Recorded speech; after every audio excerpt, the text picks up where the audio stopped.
niveaksiaqalualugulo teriganniaqalu suvlooqaik aqavirum qingamigum suvlooqaik aqavirum sillamun ilaaqataqtuak sillamun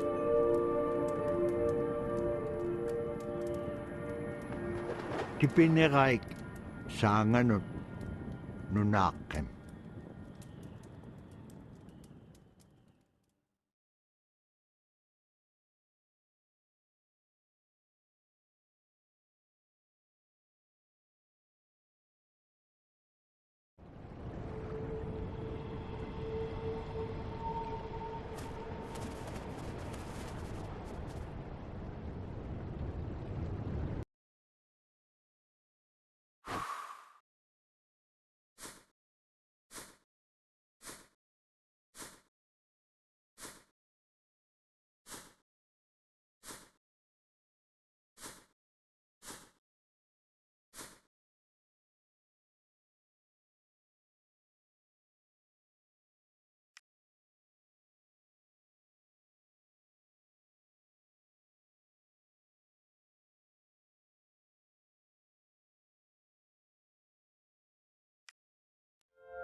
It'd be busy, busy, busy all through the day.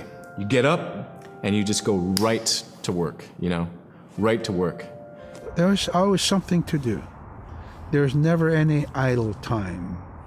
The only idle time we had was after we eat and before we go to bed. One of the older people would just be relaxing, laying down there and saying, it'd be really nice to hear a story. And then just organically, someone would just start telling a story. Storytelling for the Inupiaq people is very important because it not only created that sense of community, but is a way to pass on wisdom to the next generation. It was like TV, It was just like, it was as good as any movie you've ever seen. And the storyteller told it so clearly that it was just as powerful as any of the greatest movie blockbusters you've ever seen. There was a reason behind the stories that we were told because they held traditional knowledge. They held things that we might need to know in life, whether it was about how to find food or how to survive, or it was about well-being and the importance of connecting with people and being a good member of the community. We all do stories. We all live in stories. We all tell stories to our friends. And they need to be told. They need to be heard.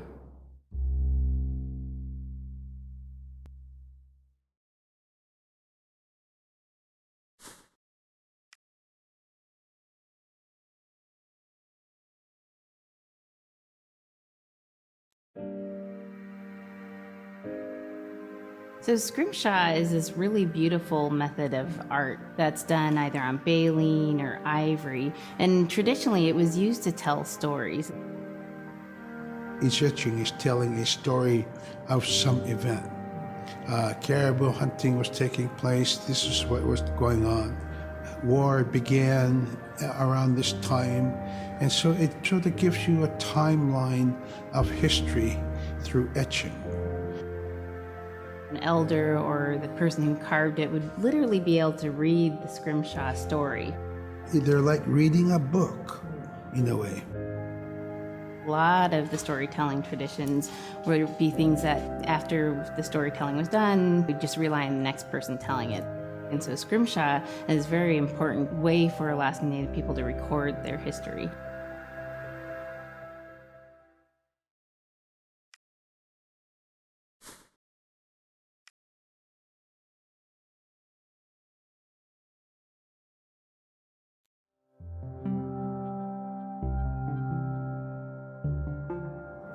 When I was growing up, my grandpa had a pet white fox.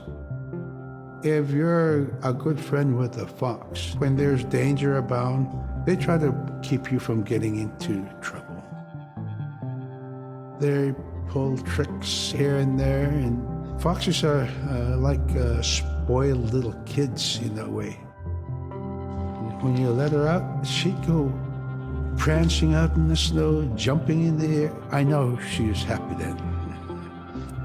Come running at me and jump on my chest, knock me backwards, lick my face, and I try not to let it. So that was my memory of my grandpa's pet fox.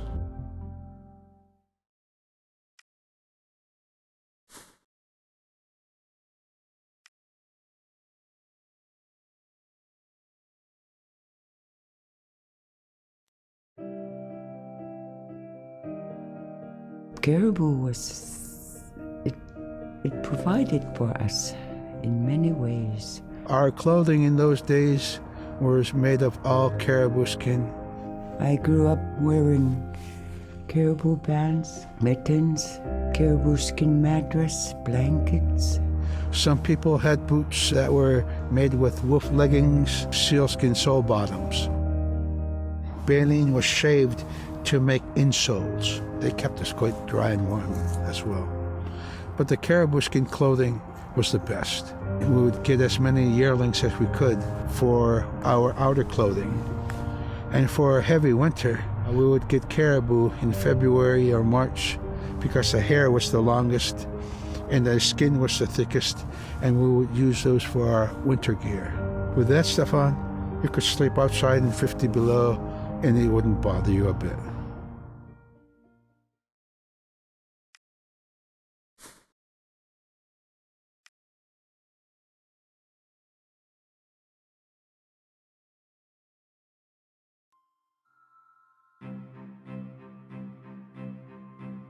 Silla is the weather. It also means the atmosphere. Here's the nuna, or the land. And it's anything from the land into the moon, the sun, the stars. That's Silla. It's a very spiritual, and we have a relationship with Silla. Silla has a soul in the same way we do as people, in the same way animals do. I think spirit helpers in and of themselves are really about how we're connected with things. And so it may be that there is a spirit helper that shows themselves as a bird to show you the way home, or it may be a spirit helper that actually decides to show themselves with the face and body of a man instead of their animal form. And so I think one of the things that's hard to understand is that it's not one way of seeing things, it's one way of knowing you're connected to everything. We've always had that spirituality of everything around us. It's the interaction you have with the air you breathe, the ocean that you gather resources from, the rivers from which you gather fish, the tundra from which you pick berries, the animals that give themselves. It's all of that.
Tamna nunakek inyit kingainyaksap.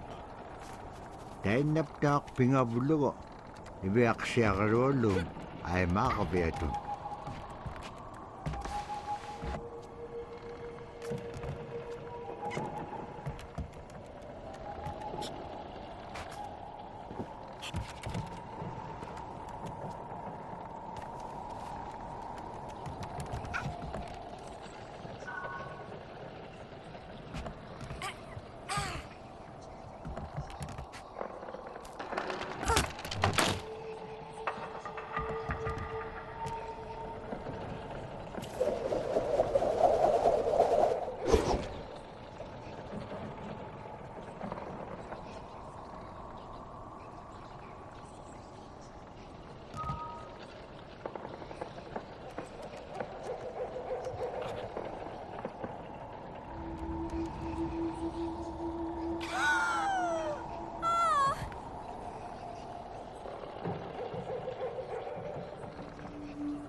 Higogayat kaumaktit kat nunakket.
Higogayat kaumaktit kat nunakket.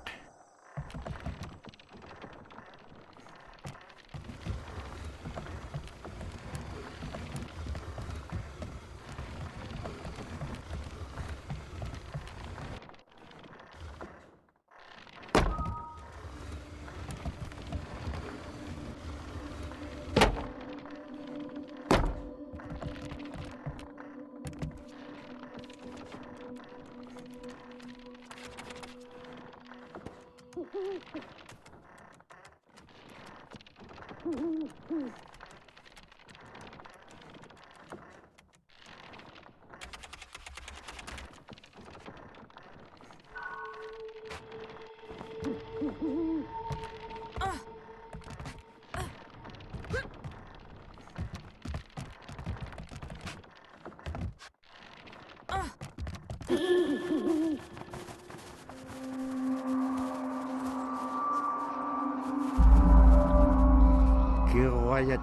siliagaahuting silyamet. Ibahaliksip nalakanilaitionik. Dukkanan.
In the winter, when we were traveling, we didn't build sod houses, we built snow houses.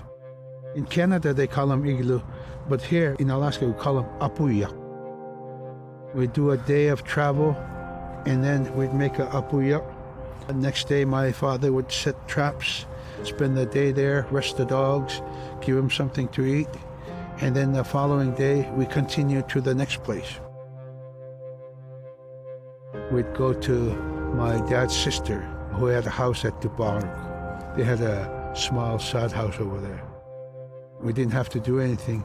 We just visit with them, and my dad and his sister were glad to see each other, and they'd talk away while us kids played outside or go to sleep. By the time we get back to our home, my father would leave us with our aunt or with my grandmother, and then he'd start on his trips and go check his trap line. We were not into 8 to 5 kind of time, you know. We're in a totally different kind. We're in ecological time.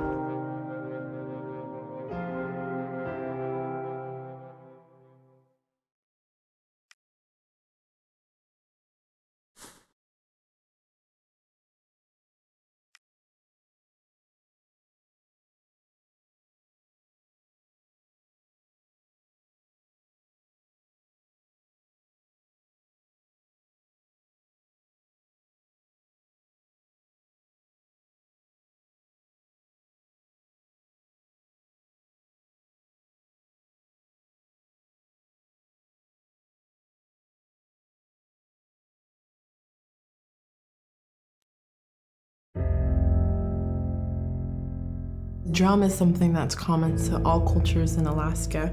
All cultures have a drum that may have some stylistic differences or differences in the materials that it's made, but it's still in recognition of life and vitality. And the drum mirrors the heartbeat.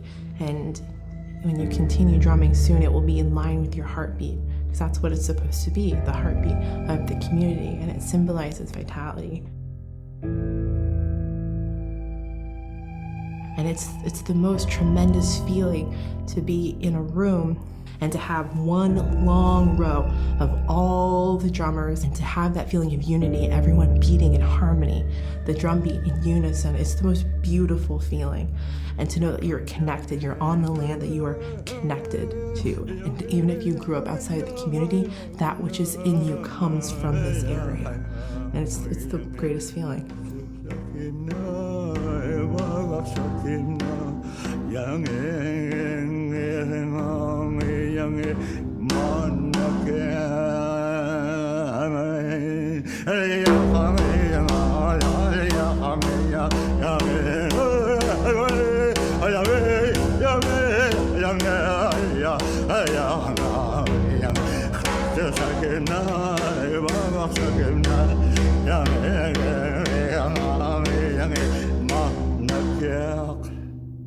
Man, I went at it and look what happens.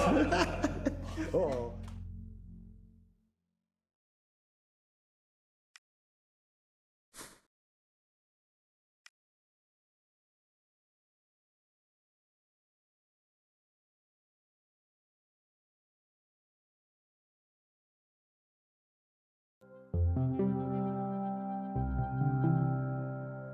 They're just like other people.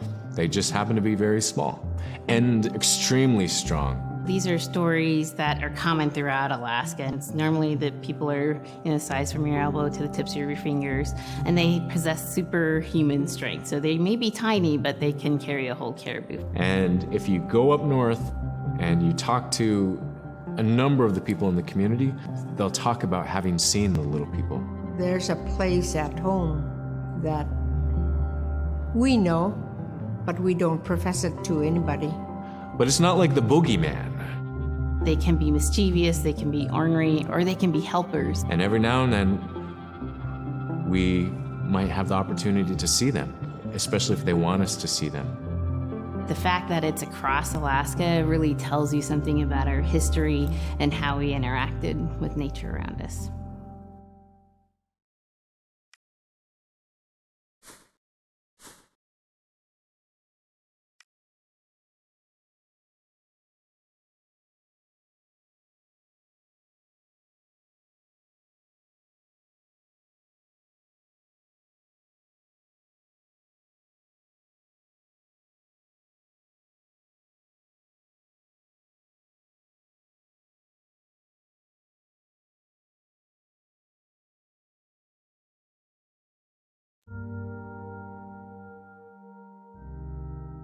The scaredest I've ever been, I was 12 years old.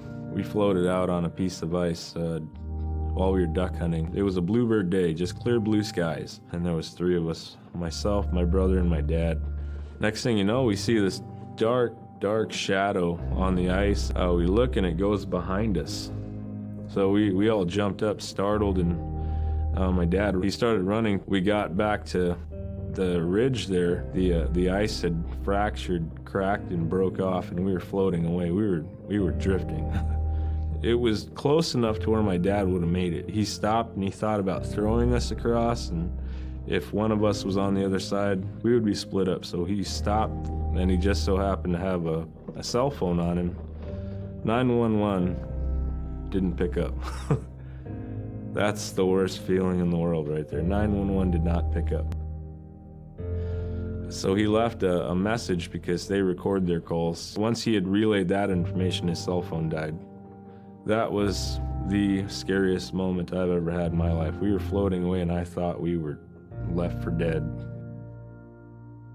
He kept calm during this situation. He's bringing out everything positive in this case. You know, I'm crying, my brother's freaking out.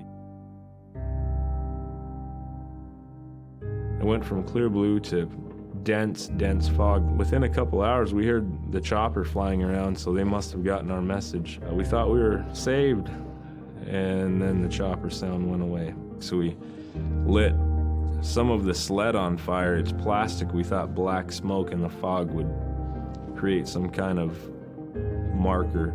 Chopper pilot had mentioned when we got rescued, you could see a glow in the fog, and he slowed down there, and sure enough, as soon as he slowed down, we got within visual. That was definitely the scariest moment of my life, was floating away and not knowing what the outcome was going to be.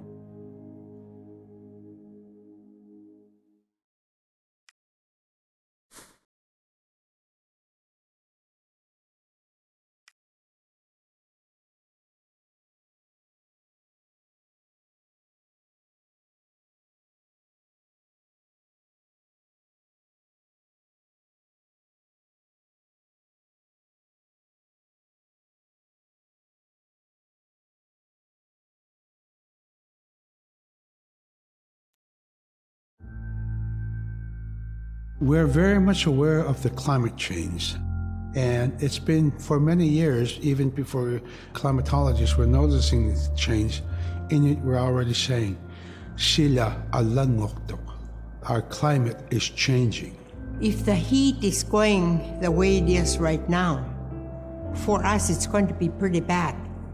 Different birds are coming, and they're coming earlier, and sometimes rain is more than what we want, because when there's more rain, we know it's going to melt the permafrost. In my time as a young whaler, when I was 9 years old, We're hunting from ice that was about 25 feet thick. And there was giant icebergs already floating, coming by. That was the first signs of a changing climate. Ice that never broke before was now moving. Now, here it is 50 years later, we're hunting whale from ice that's 18 inches thick. There's no more thick ice. It's creating a malfunction in our whaling season is what it is. Actually, more than that, all seasons in general. I think we are more scientists than more people will realize. We have more knowledge of those things than people will ever know.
My brother was out seal hunting. He got attacked from behind and managed to grab his knife and save himself.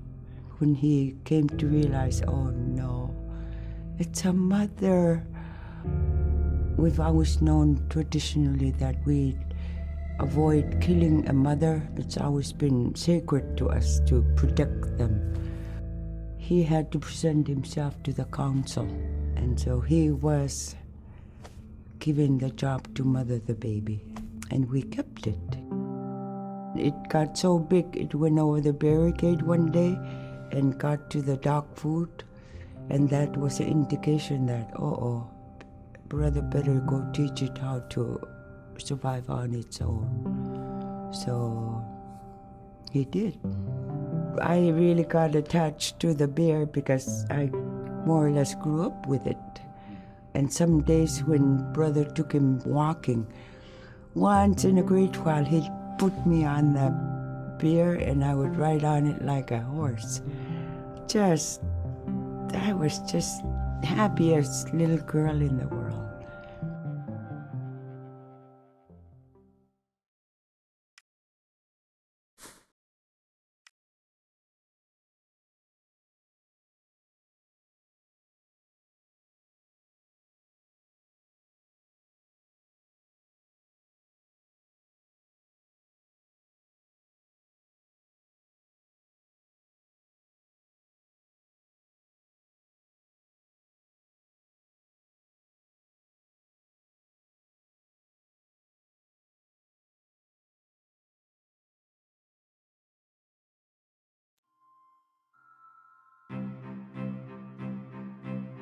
in, Arctic Alaska, hunting is a really important part of life. It's not just about going and shooting something, it's about going and putting food on the table. But more importantly, subsistence hunting isn't just about the insular family unit, it's about feeding the whole community. And I think that's one of the beautiful things about subsistence hunting in Alaska is that people go out and they'll go get, fish, or they'll get a caribou, and they'll get, seals and whales. And one of the first things they'll do is they'll say, oh, I need to take this to the elders. This isn't just about one individual surviving or one family surviving, it's about the whole community. We didn't just go out and kill and put in a freezer. It's like a ritual that I learned from my parents. It's all about relationship. I don't know. I think there's a lot of camaraderie involved, and just being out on the land or being out on the ocean. It's like getting back in tune. I'd rather be out there. To me, once I go out there, it's the world that I learned from.